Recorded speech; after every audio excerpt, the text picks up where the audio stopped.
Hello my dear students, कैसे हैं आप सभी। आपसे जो दिल्ली से हमने संवाद कार्यक्रम शुरू किया है उसके अगले भाग में आज हम आपके सामने प्रस्तुत हैं। आशा करते हैं आप सभी बहुत मन से पढ़ाई कर रहे होंगे माई वे की परंपरा के अनुसार। इस संवाद कार्यक्रम में हमने एक रूपरेखा बनाई हुई है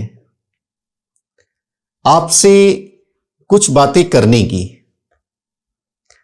उसके बाद समय समय पर जो आपके लिए कार्यक्रम आते हैं उनकी घोषणा भी इसी कार्यक्रम में की जाएगी दिल्ली से, और बाद में एक प्रश्न पूछने की परंपरा हमने शुरू की है।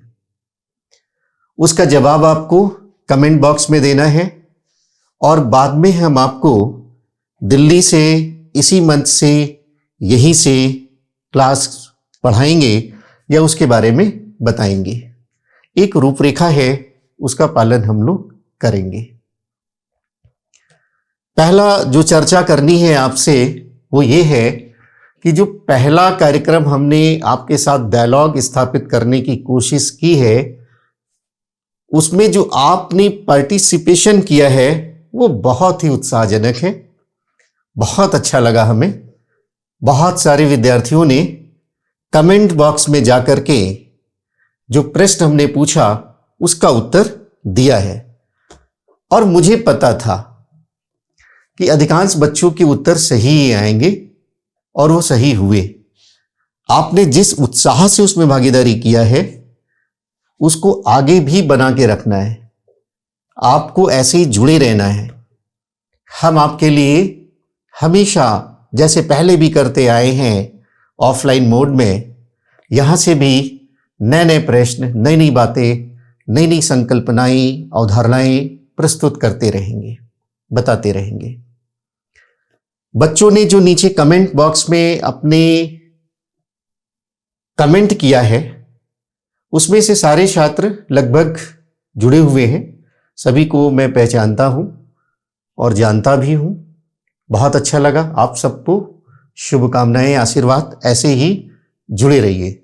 और चूंकि ये कार्यक्रम सोशल मीडिया से संचालित है, माई वे की जो स्थापना मैंने लालगंज में किया है अपनी जन्मभूमि में, एक भगीरथ प्रयास करके, एक पक्का संकल्प लेकर के दिल्ली से रेगुलर वहां जाना, इट्स नॉट अ जोक।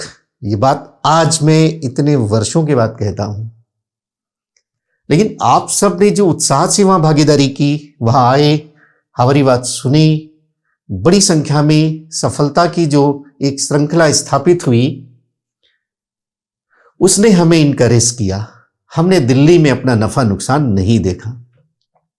ये बात जो लोग दिल्ली में हैं वो समझ पाएंगे किस प्रकार से कैरियर कमजोर होता गया, और हमने अपनी मातृभूमि के बच्चों के लिए अपना प्रयास हमने जारी रखा और ये जारी रखेंगे हम।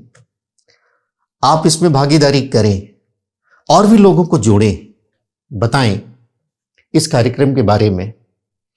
आजकल तो बहुत आसान सा है। आपको क्या करना है, इस क्लास का लिंक अपने दोस्तों को शेयर कर दो। जिसको अच्छा लगता है भागीदारी करेगा, जुड़ेगा हमारे कार्यक्रम से, और जब भी हम वहां पहुंचते हैं, वो मिलना चाहता है, क्लास में भागीदारी करना चाहता है, तो वो उसमें भागीदारी करेगा। जिन छात्रों में ने कमेंट बॉक्स में अपना लिखा है नाम, उसमें एक नाम बहुत ही महत्वपूर्ण है हमारे लिए। चूंकि माई वे ऑनलाइन क्लासेस में ये कमेंट आया है, इसलिए इस मंच से मैं उनका नाम ले रहा हूं। उसमें से एक नाम है देव। जो हमारे बच्चे जुड़े हुए हैं, लगातार प्रेजेंट में हैं, उनका नाम लेना बहुत संभव नहीं है। समय समय पर जो आप कार्य करेंगे उसको हम यहां से अप्रिशिएट करेंगे, लेकिन ये नाम मेरे लिए बड़ा विशिष्ट है और वो नाम है देव जोसान का। देव, अगर आप हमारी बात अब सुन रहे हैं तो मुझे बहुत अच्छा लगा। आपने कमेंट किया, सर मैं दिल्ली में आपका स्टूडेंट रहा हूं। मुझे तो बड़ा आश्चर्य हुआ, माईवे ऑनलाइन क्लासेस में आप कैसे जुड़े। शायद आप सर्च करते रहे होंगे हमारे बारे में, क्योंकि कोरोना के बाद मैं सक्रिय नहीं था मुखर्जी नगर में। चुपचाप अपने ऑफिशियल वर्क निपटा करके अपने पब्लिकेशन के कार्य, बच्चों के लिए जो नोट्स वगैरह भेजना है, वो सब कार्य करके यहां से निकल जाते थे। तो बहुत बच्चों से मुलाकात हो नहीं पाई। मैं तो आपसे उम्मीद करता था द हिस्टोरिक आईएएस से जुड़ने की, वहां आप सर्च कर रहे होंगे, लेकिन आप इस मंच पे आए तो आप तो जान ही गए हैं देव कि ये हमारी मातृभूमि में स्थापित संस्था है। वहां गांव के बच्चे आते हैं, नन्हे मुन्ने बच्चे, 12th करके बच्चे, उनको एक दिशा देने का कार्य हम करते हैं। आप यहां से जुड़े, बहुत अच्छा लगा। आपने लिखा कि आप JNV दंतेवाड़ा में हिस्ट्री के टीचर ही बने। Very nice. जवाहर नवोदय विद्यालय में आप इतिहास के शिक्षक बने छत्तीसगढ़ में। अपना ख्याल रखना, बक्सर का एरिया है और मुझे उम्मीद है आप हमारे विद्यार्थी हैं, जहां भी रहेंगे अच्छे से ही अपने को स्थापित करके ही रखेंगे, ये मुझे पूरा विश्वास है। आपने उसमें और भी लिखा कि सर आपने जो निरंतरता एवं परिवर्तन के संदर्भ में इतिहास का अध्यापन किया था, उससे हमारी समझ विकसित हुई। तो कंटिन्यूटी एंड चेंजेस तो इतिहास की समझ का आधार है देव। माईवी ऑनलाइन क्लासेस में चूंकि यहां बच्चे वनडे एग्जाम्स के लिए जुड़े हुए हैं, वहां पर छोटा सा सेंटर चलता है, दिल्ली का सेंटर नहीं है। आपसे फिर हम आग्रह करेंगे द हिस्टोरिक आईएएस, आप उसको सर्च करके उस चैनल से भी जुड़े। इतिहास के शिक्षक हैं तो अब तो आप शिक्षक ही बन गए हैं, लेकिन फिर भी सीखने सिखाने का कार्य हमारा आपका चलता रहेगा। और उस चैनल को भी चूंकि ऑनलाइन मोड में शुरू हुआ है कार्यक्रम, अभी नया कार्यक्रम है, तो उसको भी आप थोड़ा सा प्रमोट करें, अपने मित्रों को बताएं। हमारे पुराने जो शिष्य आपसे जुड़े हुए हैं, आप, मुझे याद है कि शायद पंजाब क्षेत्र से थे और दंतेवाड़ा में आप जॉब कर रहे हैं, बड़ा लंबा आपने सफर तय किया, तो उसको भी देव बढ़ाने का प्रयास करें ऑनलाइन मोड में। द हिस्टोरिक आईएएस में कुछ समय में हम, जो आप ऑफलाइन में आई थिंक 2008, 9, 10 में आप हमारे विद्यार्थी थे, और इस बैच का एक हमारे लिए और विशिष्ट महत्व है। उसी समय आपके बैच से एक विद्यार्थी जुड़े हुए थे, अनुराग शुक्ला। अनुराग शुक्ला वर्तमान में जिस नगर में माईवे चलती है उसमें ही पीसीएस अधिकारी है, अधिशासी अधिकारी है। ये हमारे लिए गर्व की बात है, गौरव की बात है। जैसे आपने बताया कि सर हम दंतेवाड़ा में टीचर हैं, आप जानते हैं मैं तो टीचर हूं, सामान्य सा व्यक्ति हूं, अपना काम करता हूं, बच्चे हमारे आगे निकल जाते हैं, याद करते हैं तो बहुत अच्छा लगता है। मैं तो उन बच्चों की चिंता करने लगता हूं देव। आपको तो पता ही था कि कभी हम क्लास से बाहर दिल्ली में मुखर्जी नगर किसी से मिलने के लिए नहीं निकलते थे। जिन बच्चों को होना है उनके लिए हम कार्य करते थे। तो अनुराग शुक्ला ने भी ऐसे ही संपर्क किया कि सर मैं आपका विद्यार्थी रहा हूं दिल्ली में। वो वहां से जुड़े, बहुत ही विनम्र व्यक्ति हैं, बहुत ही अच्छे अधिकारी भी हैं, बड़ी खुशी की बात है। वैसे भी द हिस्टोरिका के छात्र वहाँ SDM भी रहे हैं, द हिस्टोरिका से जुड़े हुए, माईवे लाइब्रेरी से जुड़े हुए, जो आपकी मुखर्जी नगर लाइब्रेरी में है। तो ये हमारा सौभाग्य है। आप द हिस्टोरिक आईएएस से भी जुड़े, आपने कमेंट किया, मुझे बहुत ही अच्छा लगा। और आप जहाँ भी रहें खुश रहें, सुखी रहें, समृद्धशाली रहें, वैभवशाली रहें देव। आगे हम अपने कार्यक्रम को आगे बढ़ाते हैं। कार्यक्रम में मैंने आपसे प्रश्न किया था, एक संविधान से संबंधित प्रश्न था। प्रश्न बहुत ही आसान था, लेकिन वो अपने माईवे के बच्चों से जुड़ने का एक तरीका था। इसी माध्यम से हम आपसे पॉलिटिक्स से जुड़ेंगे, कॉन्स्टिट्यूशन से जुड़ेंगे, और उसके बारे में वनडे एग्जाम में जितनी जरूरतें हैं, क्योंकि ये जो मंच है ये वनडे एग्जाम का मंच है। हमारा द हिस्टोरिक IAS वहाँ सिविल ओरिएंटेड है, वहाँ पर A to Z one day exams वाले भी जा सकते हैं और IAS वाले बच्चों को तो काम करना ही करना है। दोनों के लिए वहाँ पर दिशा निर्देशन होता है। यहाँ पर वनडे एग्जाम्स के लिए जो जरूरी बातें हैं वो हम आपको इन प्रश्नों के माध्यम से बता पाएंगे और इसको बताने के बाद फिर एक नई श्रृंखला हम स्थापित करेंगे और वो होगा नए प्रश्न के माध्यम से। अब जैसे यहां पर आपसे प्रश्न पूछा गया था कि विश्व में पहला लिखित संविधान किस देश में बना, विश्व में पहला रिटन कॉन्स्टिट्यूशन कहां बना, आपने उत्तर दिया संयुक्त राज्य अमेरिका में। तो बिल्कुल सही उत्तर है। अब इसके बारे में हम लोग थोड़ा सा संविधान की, चूंकि यहाँ शुरुआत होती है लिखित संविधान की, तो सबसे पहले हम संविधान के बारे में जानेंगे। संविधान होता क्या है इसके बारे में हम लोग जानेंगे। फिर संविधान को समझने के बाद संविधान के जो प्रकार हैं सामान्य रूप से दो भागों में हम बांटते हैं, लिखित संविधान written constitution and unwritten constitution अलिखित संविधान। उसके आधार पर कभी कभी आपने गाइड टाइप में देखा होगा कठोर संविधान, नम्य संविधान, ये प्रकारों में चर्चा रहती है। तो ये संविधान की विशेषताओं में आप इन सब का अध्ययन करते हैं। यहाँ पर जो हम टाइप्स ऑफ कॉन्स्टिट्यूशन करेंगे वो 2 टाइप्स का करेंगे, एक तो लिखित संविधान का और दूसरा अलिखित संविधान का। और इससे जुड़े हुए आप जो भी एग्जाम देते हैं माईवे के मेरे प्रिय विद्यार्थियों, मेरी जन्मभूमि के प्यारे बच्चों, आप जो भी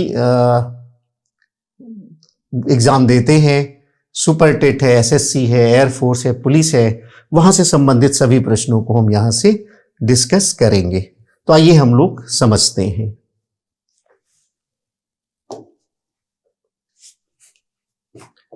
सबसे पहले समझेंगे संविधान के बारे में। संविधान क्या है इसको थोड़ा सा जानने का प्रयास करेंगे। बेसिक कॉन्सेप्ट क्लियर होना चाहिए। वहां हमने एक बात देखी है, बच्चे तथ्यों को रट लेते हैं, बिल्कुल एकदम पक्का है उसमें। आप 10 क्वेश्चन दे दीजिए, उनको रट के आपको शुभ मिलेंगे। कुछ बच्चे कुछ लापरवाही करते हैं, मेरा उनसे विनम्र आग्रह है अपने माता पिता को ध्यान रखें, अपने भविष्य को ध्यान रखें, अपने समाज और अपने देश को याद रखें। आप देश के लिए पढ़ें। एक बच्चा पढ़ता है तो देश पढ़ता है। देश कैसे बनता है? हम सभी से देश बनता है। तो इसलिए आप अपने परिवार को, समाज को, देश को ध्यान में रखकर अपनी पढ़ाई करें। लापरवाही बिल्कुल ना करें, मेहनत करना है, ठीक है। तो संविधान जो है अगर इसको देखें, पहले थोड़ा सा समझ लें, 2 शब्दों से मिलकर बना है। एक तो है सम और दूसरा शब्द है विधान। दूसरा शब्द है विधान। एक है सम, दूसरा है विधान। तो दोनों को मिलकर बन गया संविधान। अब सम का मतलब क्या होता है? सम का मतलब होता है बराबर, इक्वल। सम का मतलब होता है बराबर। और विधान का मतलब क्या होता है? विधान का मतलब होता है नियम। यानी संविधान ऐसे नियम है या ऐसे नियमों का संग्रह है, ऐसे नियमों का दस्तावेज है तो जो सभी पर बराबरी से, समानता से लागू होते हैं। तो संविधान का शाब्दिक अर्थ क्या हुआ? संविधान का शाब्दिक अर्थ हुआ ऐसे नियम, ऐसे कानून, उनका संग्रह है जो सभी पर समानता से लागू होते हैं, उसे हम संविधान कहते हैं। ये तो इसका शाब्दिक अर्थ हुआ। अब जैसे एक परिवार हमारा चलता है तो परिवार के नियम होते हैं, समाज में भी सामाजिक नियम है, यद्यपि कानूनी रूप से वो बाध्यकारी नहीं होते, लेकिन जब देश का संचालन करना है तो देश के संचालन के लिए कुछ मौलिक कानून बनाए जाते हैं। तो संविधान क्या है? वास्तव में एक दस्तावेज है, एक डॉक्यूमेंट है जिसमें कुछ मौलिक कानून है, जिसमें कुछ मौलिक कानून है।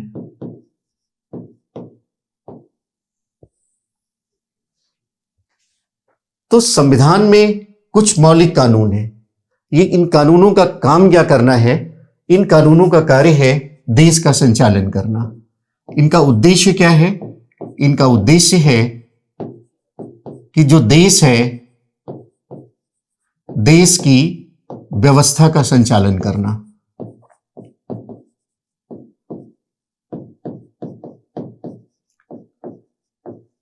सब कुछ राष्ट्र के अंतर्गत ही है, देश के अंतर्गत ही है। हम देश के नागरिक हैं, हम मिलकर देश बनाते हैं, लेकिन व्यवस्था संचालन के लिए सब देश के अंतर्गत ही हो जाता है। एक नियम से ही हम संचालित होते हैं।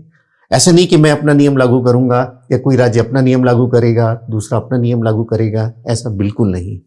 इसलिए ये जो नियम कानून होते हैं, ये एक प्रकार से सर्वोच्च होते हैं, सर्वोच्च कानून।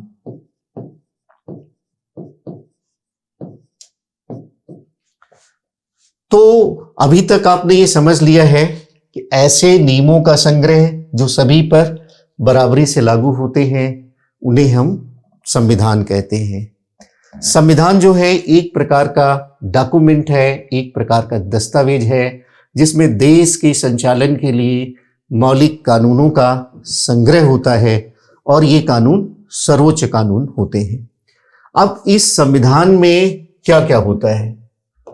देश का संचालन कौन करता है? देश का संचालन करता है सरकार करती है। किसके लिए करती है? जनता के लिए करती है।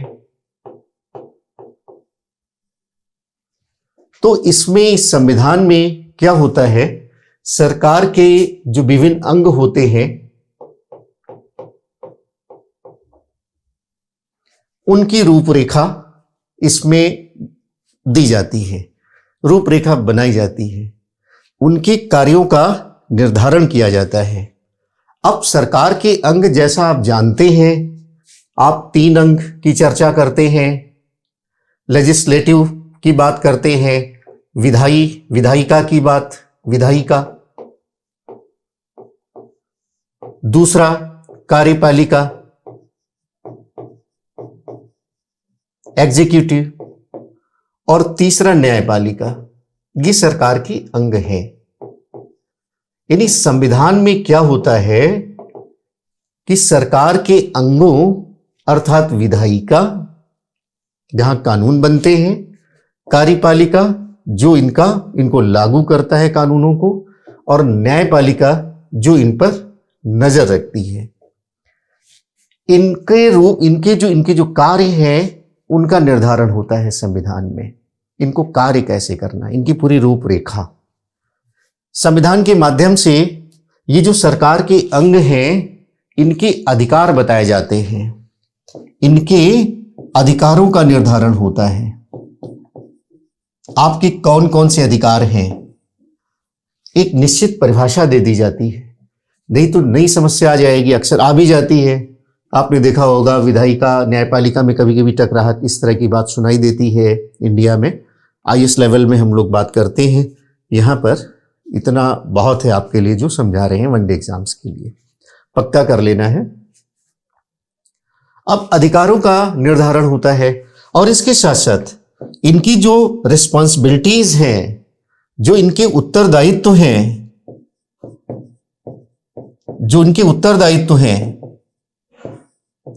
उनको सुनिश्चित किया जाता है। यानी एक प्रकार से कार्यपालिका, न्यायपालिका, विधायिका के कार्यों का निर्धारण कर दिया जाता है, उनके अधिकारों को परिभाषित कर दिया जाता है, उत्तरदायित्वों को निश्चित कर दिया जाता है संविधान में। दूसरी, ये सब क्यों है? जनता के लिए। यानी संविधान के माध्यम से जनता के हितों का संरक्षण किया जाता है। जनता के हितों के संवर्धन के लिए पूरी की पूरी व्यवस्था किसके लिए है? प्रजातांत्रिक देश में जनता के लिए। तो संविधान के माध्यम से जनता के हितों का संवर्धन भी किया जाता है। तो मोटे तौर से आपने क्या समझ लिया है? संविधान जो है वो देश के सर्वोच्च कानून है। संविधान जो है कानूनों का, मौलिक कानूनों का एक दस्तावेज है। इन कानूनों के माध्यम से देश की व्यवस्था का संचालन किया जाता है। इन कानूनों के माध्यम से जो सरकार के अंग हैं, विधायिका है, कार्यपालिका है, न्यायपालिका है, इनकी रूपरेखा का निर्धारण होता है, इनके कार्यों का निर्धारण होता है और साथ ही साथ इनके अधिकारों को परिभाषित किया जाता है और इनके दायित्वों को भी सुनिश्चित किया जाता है संविधान में। साथ ही साथ संविधान के माध्यम से जनता के हितों का संवर्धन किया जाता है, हितों को पुष्ट किया जाता है। तो ये है हमारा संविधान। संविधान क्या है और संविधान में क्या क्या होता है, इसकी एक हमने चर्चा की।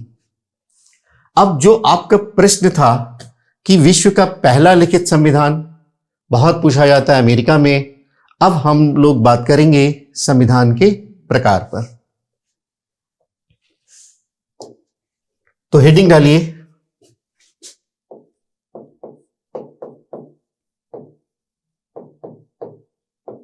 संविधान के प्रकार, types of constitution. Types of constitution, तो दो प्रकार के संविधान होंगे। एक तो लिखित होगा, जहां से आपका प्रश्न पूछा गया है, लिखित संविधान होगा। और दूसरा अलिखित होगा।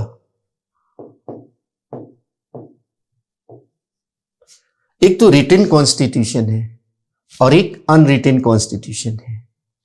अब आपसे पूछा गया है विश्व में का सबसे पहला यानी सबसे पुराना संविधान, सबसे पुराना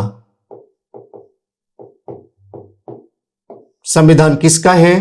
तो आपने उत्तर दिया है संयुक्त राज्य अमेरिका का। बिल्कुल सही उत्तर था, मन खुश कर दिया आप लोगों ने। ऐसे ही जुटे रहना। कोरोना के बाद बड़ी विषम स्थितियां हैं, लेकिन हमने अपना लक्ष्य नहीं छोड़ा। हिस्टोरिका के बच्चों के लिए भी मैं प्रयास कर रहा हूं। थोड़ा सा विलंब से प्रयास शुरू हुआ है, लेकिन जन्मभूमि के बच्चों के लिए मैं शिक्षा व्यवस्था हमने वहां पूर्ण रूप से शुरू करवा दी। आपने जिस उत्साह से भागीदारी की, इस उत्साह को बढ़ाना है।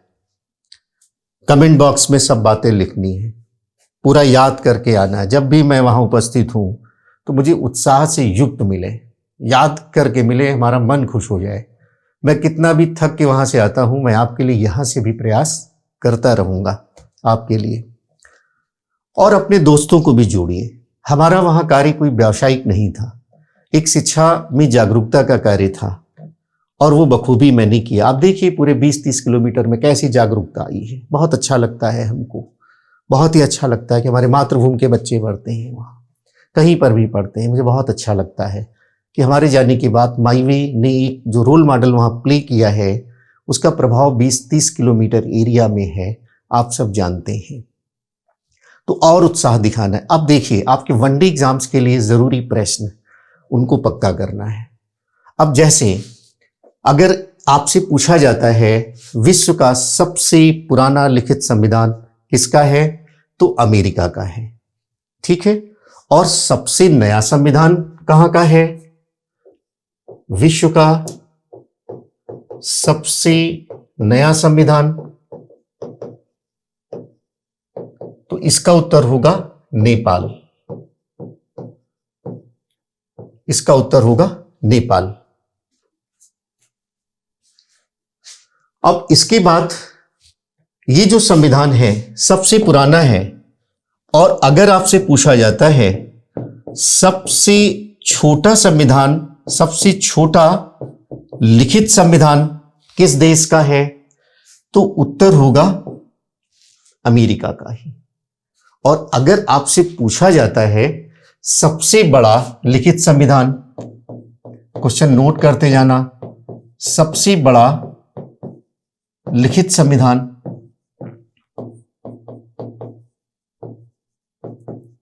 किसका है? उत्तर तो आप जानते ही होंगे, भारत का।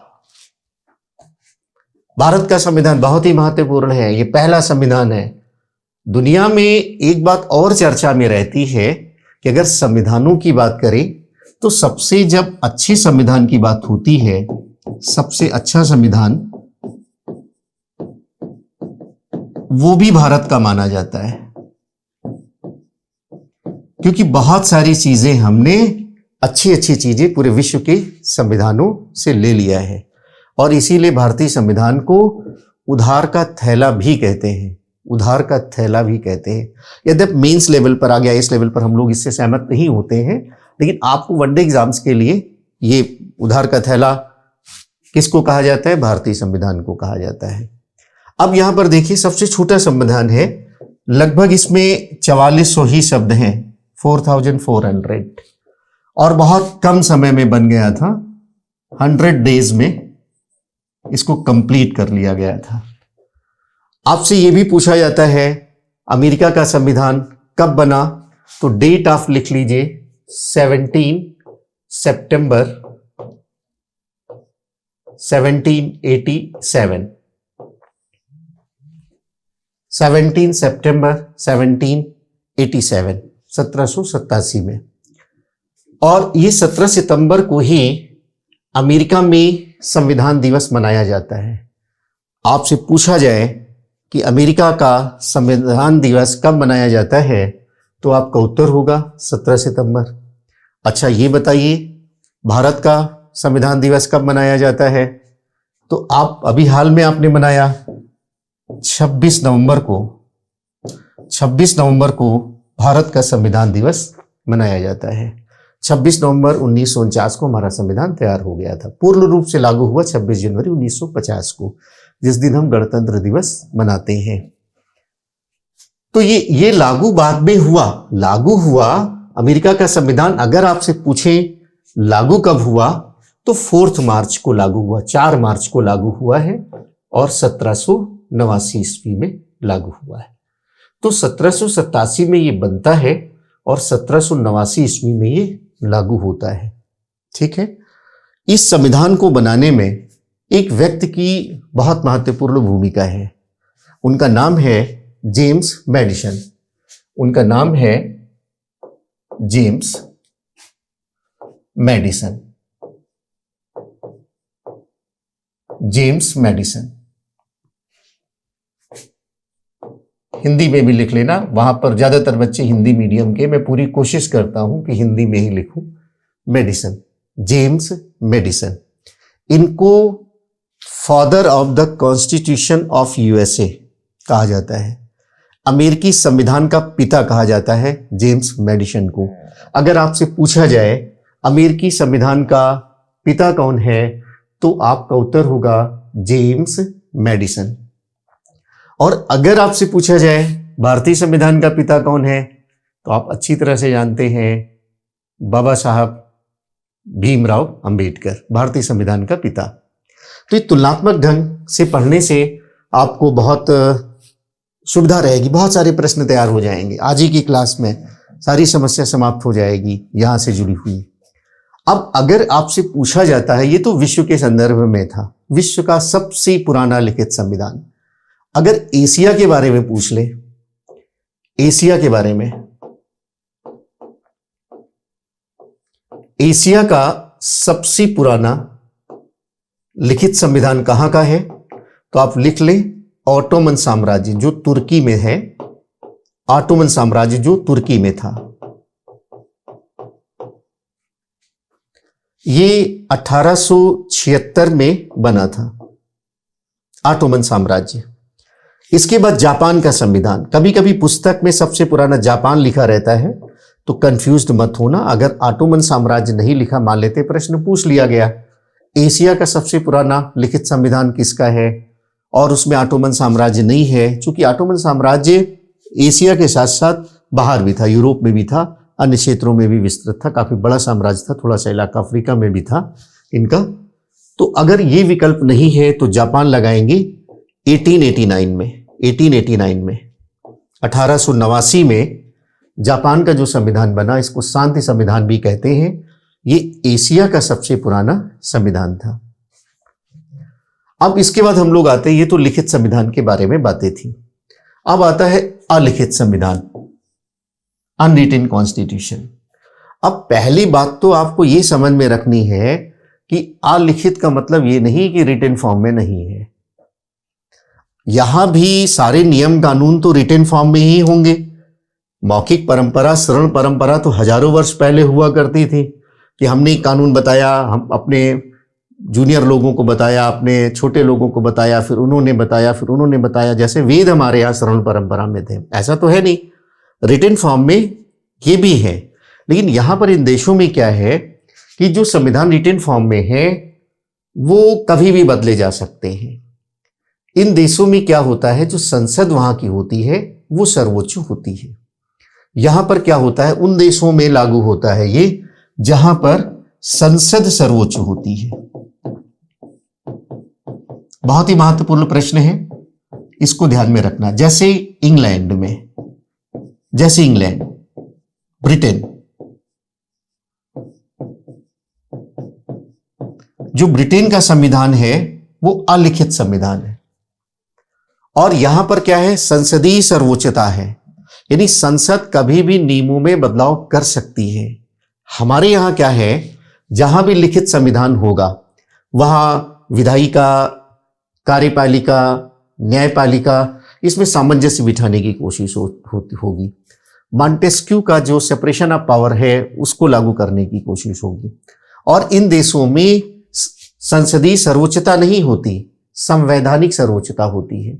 आपसे कभी कभी प्रश्न भी पूछा जाता है कि भारत में सर्वोच्च कौन, विधायिका सर्वोच्च है या कार्यपालिका सर्वोच्च है या न्यायपालिका सर्वोच्च है। अक्सर हमने अपना अनुभव मैं आपको बहुत संक्षेप में बता दूं, बच्चे प्रायः न्यायपालिका सर्वोच्च है। कोई कहता है सर न्यायपालिका में न्यायाधीशों की नियुक्ति तो कार्यपालिका करती है, वो है। फिर कोई कहता है कि नहीं, इनके लिए कानून तो विधायिका बनाता है। तो हमारे यहाँ ना तो विधायिका सर्वोच्च है, बिल्कुल स्पष्ट रखना है दिमाग में, ना तो विधायिका सर्वोच्च है हमारे यहाँ, न कार्यपालिका सर्वोच्च है हमारे यहाँ, न न्यायपालिका सर्वोच्च है हमारे यहाँ। हमारे यहाँ सर्वोच्च है संविधान। भारत में संवैधानिक सर्वोच्चता को स्थापित किया गया है।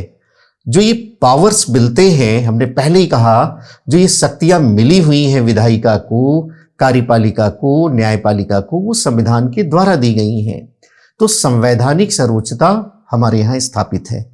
तो जहां भी संसदीय सर्वोच्चता होगी वहीं अलिखित संविधान हो सकता है, और जहां लिखित संविधान होगा वहां संविधान सर्वोच्च हो जाएगा।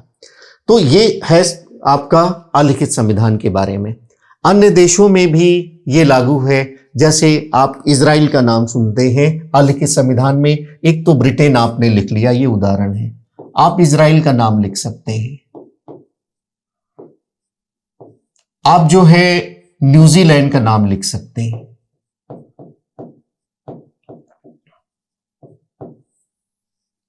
न्यूजीलैंड का नाम लिख सकते हैं।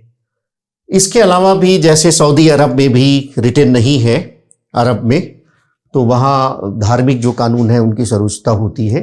वहाँ भी, ये कनाडा के बारे में भी कहा जाता है लिखित संविधान है।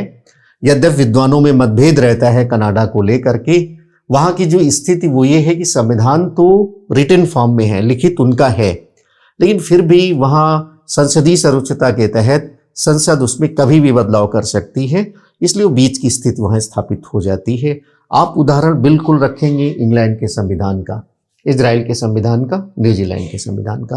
तो आज की ये क्लास आपकी है। आपसे हमने प्रश्न पूछा था विश्व का पहला लिखित संविधान कहाँ है। उस संदर्भ में हमने आपको संविधान के बारे में, संविधान के प्रकारों के बारे में हमने आपको बताया। क्लास कैसी लगी? अगर आपको अच्छा लगा हमारा प्रयास दिल्ली से, वहाँ आकर तो हम करते ही हैं, कमेंट बॉक्स में इसको भी लिखना, प्रश्न के उत्तर के साथ साथ हम उसको देखेंगे, उसको पढ़ेंगे, और सब आप लोग उत्साह से कार्य करेंगे तो मेरा उत्साह भी दुगना हो जाएगा। ये कोरोना के बाद की जो विषम परिस्थितियां हैं, इसमें जिसमें हमको बहुत मेहनत करनी पड़ रही है, उसमें आपके ये जो प्रयास सहभागिता है उसमें हमको एक ऊर्जा मिलेगी, एक उत्साह से, दुग्ध उत्साह से हम आपके लिए लगेंगे। अब संवाद कार्यक्रम का जो अगला चरण है उस पर हम आते हैं। अगले चरण में हमने ये कहा था कि अंत में हम आपसे एक प्रश्न करेंगे और इस प्रश्न के उत्तर को लेकर के फिर हम आपसे संवाद करेंगे।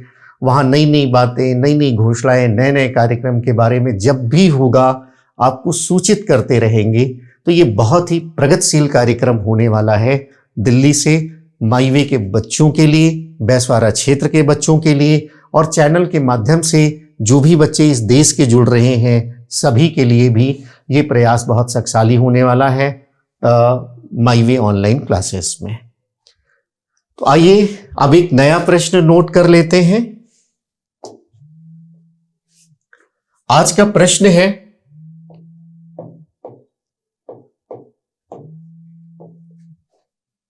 भारत ने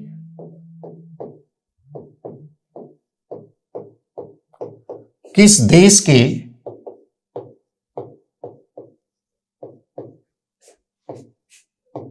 संविधान से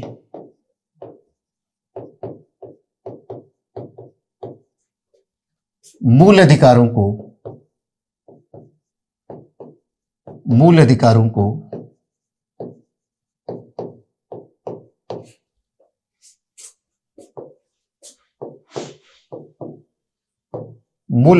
लिया है? तो आज का प्रश्न है, भारत ने किस देश के संविधान से मूल अधिकारों को, फंडामेंटल राइट्स को लिया है? इसको इंग्लिश में भी आप लिख सकते हैं। From which country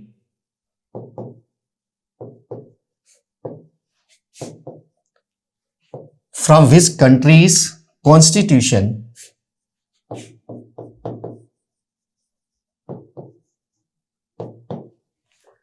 India take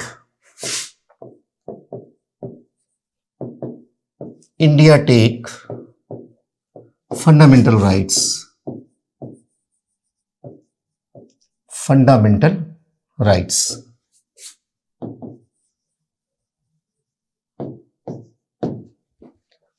तो क्वेश्चन लिख लिया आपने, from which countries constitution India take fundamental rights.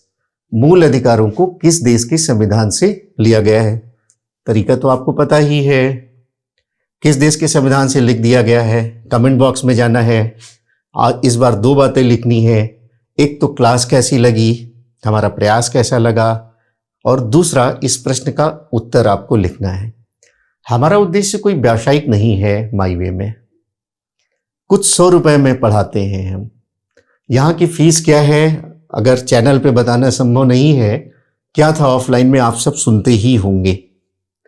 आपके अधिकारीगढ़ लालगंज में है, स्टोरी का है, सब उनसे पता करिए। हमारा उद्देश्य सिर्फ ये है, मन में ये था हमेशा अपनी जन्मभूमि के लिए कुछ करूं, तो शिक्षा क्षेत्र में आए सौभाग्य से, तो उसके प्रचार प्रसार के लिए थोड़ा सा प्रयास हम कर रहे हैं। आप भी थोड़ा करिए ना। क्या करेंगे? ये सूचना अपने दोस्तों तक दीजिए। ये जो क्लास हो रही है ना, इसका लिंक तो कम से कम शेयर कर सकते हैं। आप जो प्रयास है उसको आगे बढ़ा सकते हैं। करेंगे ना? पक्का सबको करना है। इसके बाद अगले संवाद कार्यक्रम में हम इसका विस्तृत उत्तर बताएंगे। तब तक के लिए bye bye, thank you very much.